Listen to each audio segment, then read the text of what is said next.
just get your mind together and come on across to me.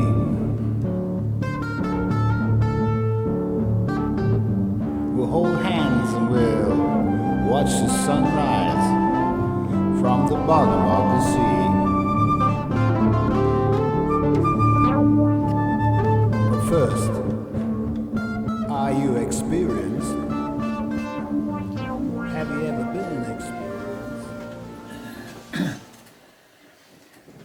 Fallen humanity is living inside its mind, which has an error in it, as I've talked about in previous videos. And so it's not really able to see anything outside of its own brain. Even when it looks at the outside world, all the objects in it, it's still looking through the mind of its brain. It's not actually seeing what's really there, okay? It's looking, if you see, this is in the real world, but this isn't in the real world. And everything that the fallen mind is looking at through kind of a dimmed screen of the brain. Now, if one is looking at the real world, one would never even dream of, well, you'd have to dream, it would have to be a dream if you did it, which was to create a company and give it a name. And this is to create a fictional entity. Okay, so how does one go about creating a company? Well, most people go and visit an accountant. Yeah. I didn't do that because I was an accountant, and so I did it myself. And I ended up, to do it yourself, all you do is you go and get a piece of paper, a form, and you write a word on the top, and you fill in the form, and then you pay somebody some money, and now they say a company is formed, which is a legal entity, some kind of, like a person, so the rights of a person. Of course, it's completely unreal. You can't create something just by doing some minor act like this. And if you do this, what happens is you have two hats on then. You've got to wear two hats. You have the hat of who the real person is, you. And then you have the hat on, I am the director of ABC company, which I just made up in my own mind. Okay. Now, what it is actually schizophrenia. That's what it is. And so part of your mind is, am I the director of, managing director, give yourself a title of course, you have to, managing director of ABC company, or am I Adam of Bremen-Krubally, the real man? You know, it's a miserable way to divide one's brain. And then your accountant talks to you, says, well, you really need to have a trust as well, and so what we'll do is we'll create the ABC Good Gifting Foundation Trust. Trustee, Adam of Bremen-Krubally, Adam of Bremen-Krubally's wife, Adam of Bremen-Krubally's daughter and son or whatever, and we'll say, what is the aims and objectives, or charitable gifting, you know, whatever it is. Now you have this other hat you can wear. Where's my other hat? My God, am I Adam of Bremen? Am I, what was the name of that again? You understand the difference between the real and the unreal. Okay.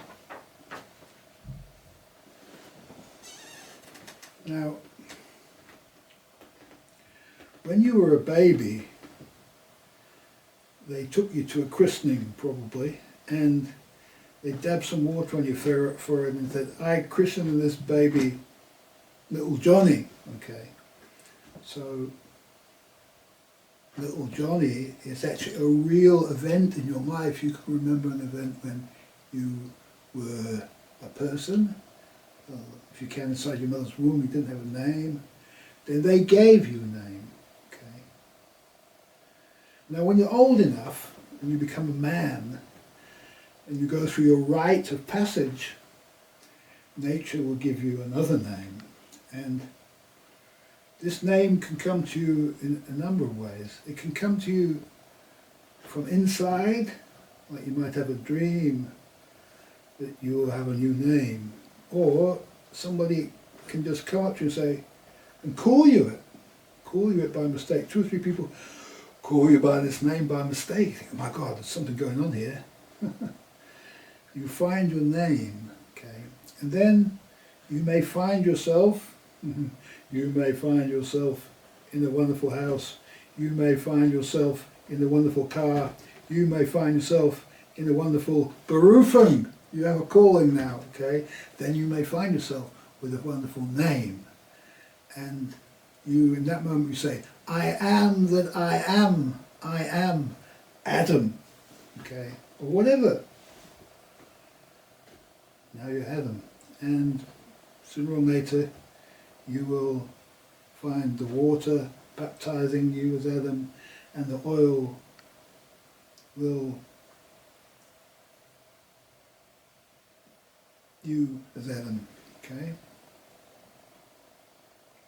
It will just happen to you, and you'll be wandering around, you'll have a new name.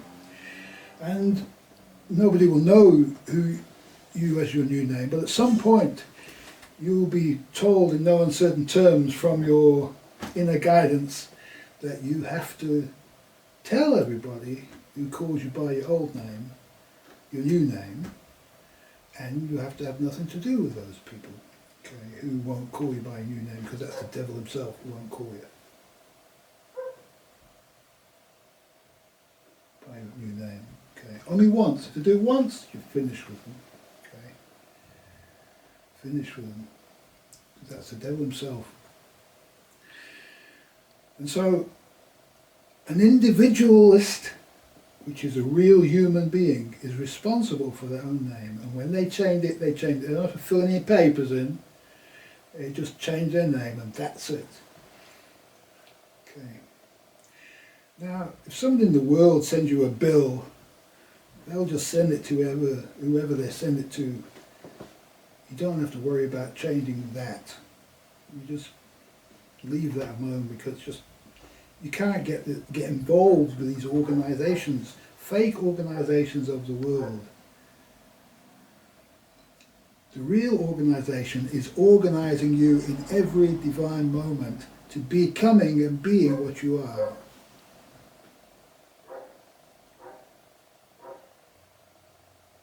Let no man take your right away to name yourself. It's very important. And if they say that you're not who you say you are, it's them who are unreal. You are real. You know who you are. How could they possibly know who you are? How can they know who you are? They cannot know who you are. So we have these fake documents like passports and things like that, which go against all individualism. They reduce the individual to not even a piece of paper anymore, an entry in a computer database, okay, and a photograph, fingerprints, retina scans, you know, facial ID.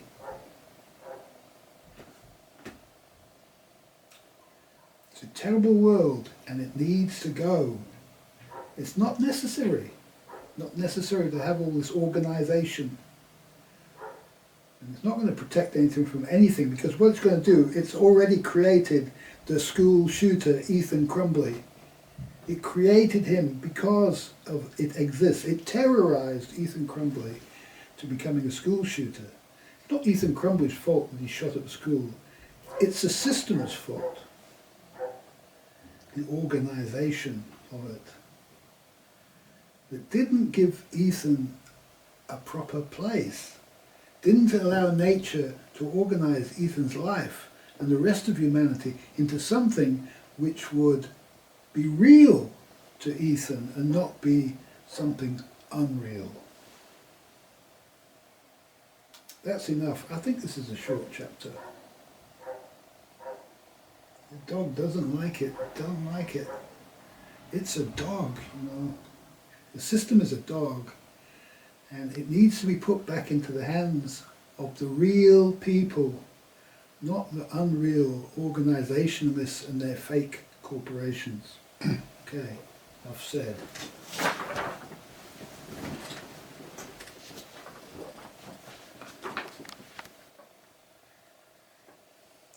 Well, I was going to carry on with this chapter, but did you notice that the dog barked when I said that that was the end of the video? I was just going to make it short, cut it short. The dog barked at that point. I say it's a dog because I hadn't actually spoken enough about what a real organisation might look like of a business. You know, I talked about the fake business, how you create a fake business. How do you create a real business? Okay. Well, how you create a real business is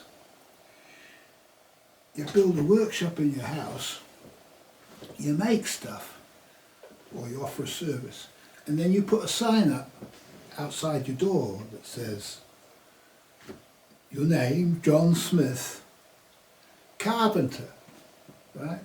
So you put your name and your berufen next to each other, right? Nothing fake about it, just telling you who you are and what you do. And then the people can see to know where you are, can then come to you if they need your service, whatever you do, or your product, shoemaker, shoes, or something useful.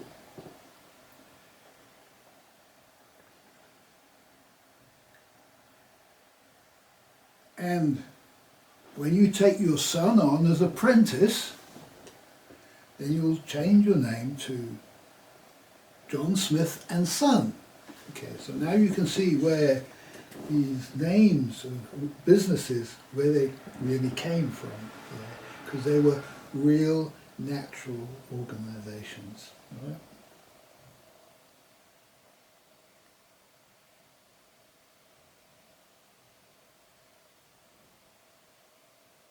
Some businesses are called John Smith and Eric Adams Partners. Okay. Is this a divine organisation? Yes and no.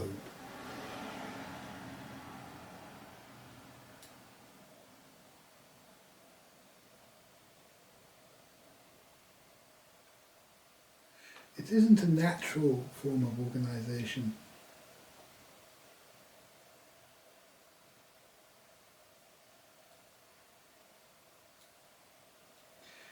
A partnership requires an oath to be taken by the two partners to sign their names against something. This is not the right way to go about things. All that's necessary is to give a name to the place of work. If a number of masters are occupying the same building, okay, what would they call the building?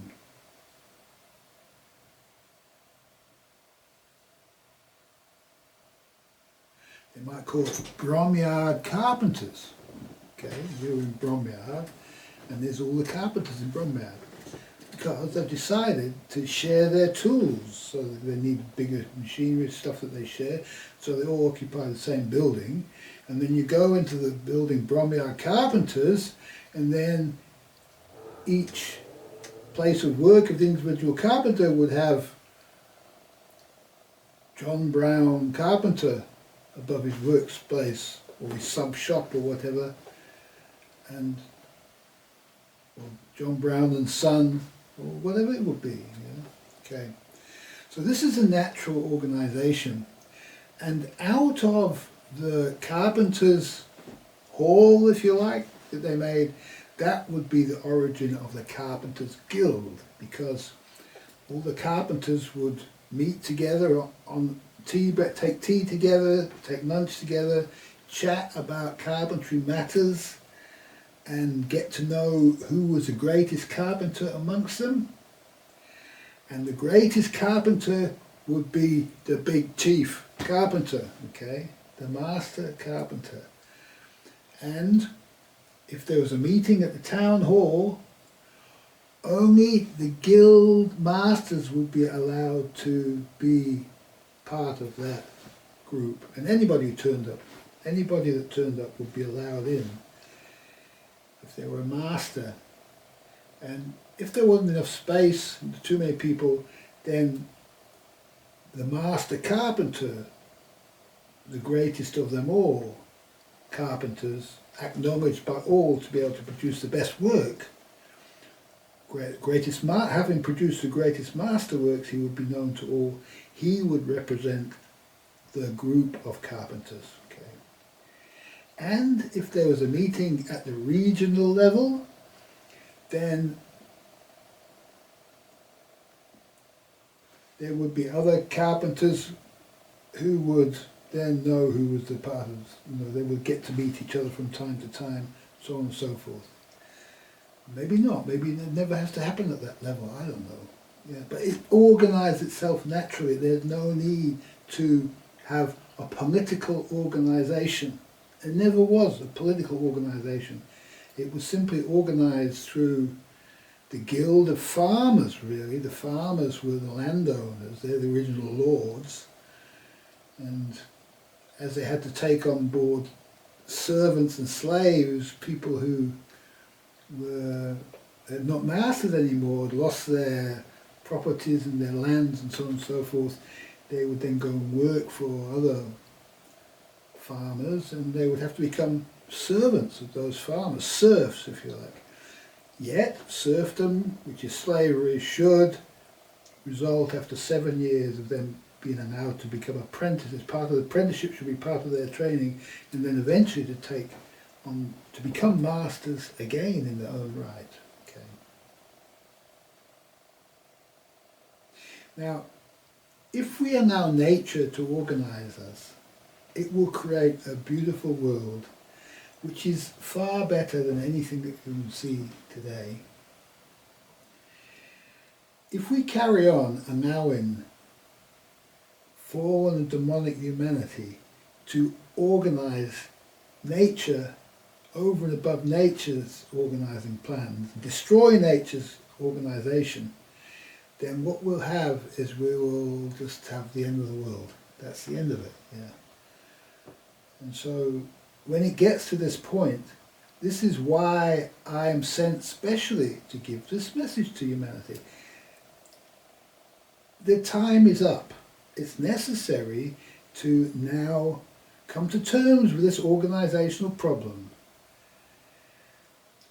Have nothing to do, further to do with any organisations. And face the consequences of that the same way as one would do it as an individual now. It's now to face the consequence of that. And so Ethan Crumbley has done that, and now he's in jail, so he's facing the consequences of his actions. Nature, through the devil, guided him to do what he did. Now, I am being guided by the angels in heaven, you understand? Krishnamurti, for example, is not gone. He's not gone. He's just left the world, and he's now an ascended master in heaven, and he is helping us all. He's helping us all from the ancestral realms. And so Krishnamurti is now part of the avatar of synthesis. The avatar of synthesis is a teacher coming in this time, not the world teacher, something else. The avatar of synthesis is a teacher that comes in this time to bring a higher level of teaching to humanity. And that avatar of synthesis is working through everybody, through all the masters on the planet, and through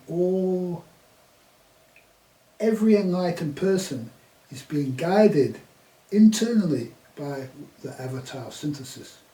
The avatar of synthesis comprises Jiddu Krishnamurti, the spirit that was in Jiddu Krishnamurti, the spirit that was in Sai Baba, that was the Christ spirit in Sai Baba. Krishnamurti carries the spirit of the Buddha inside him, not the Christ. And the third avatar, I don't know who that third avatar is, okay? And that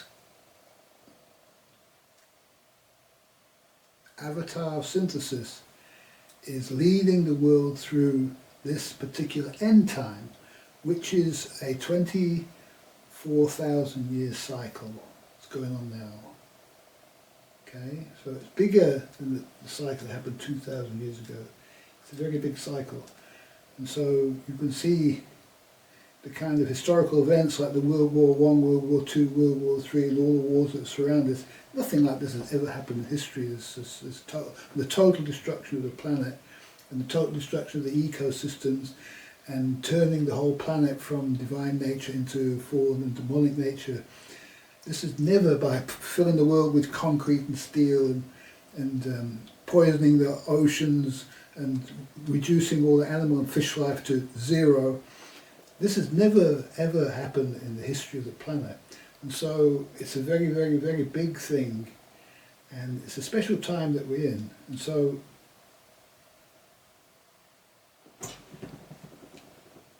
we're privileged to be here, actually.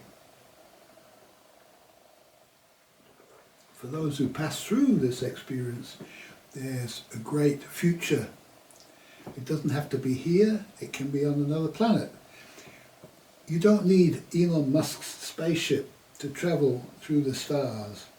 It's designed, nature's designed it so there is no possibility of reaching other planets with life on them. They're too far away. Yet there is a way to get there, and it can only be it can only be achieved through the doorway of death. I'll leave you on that note.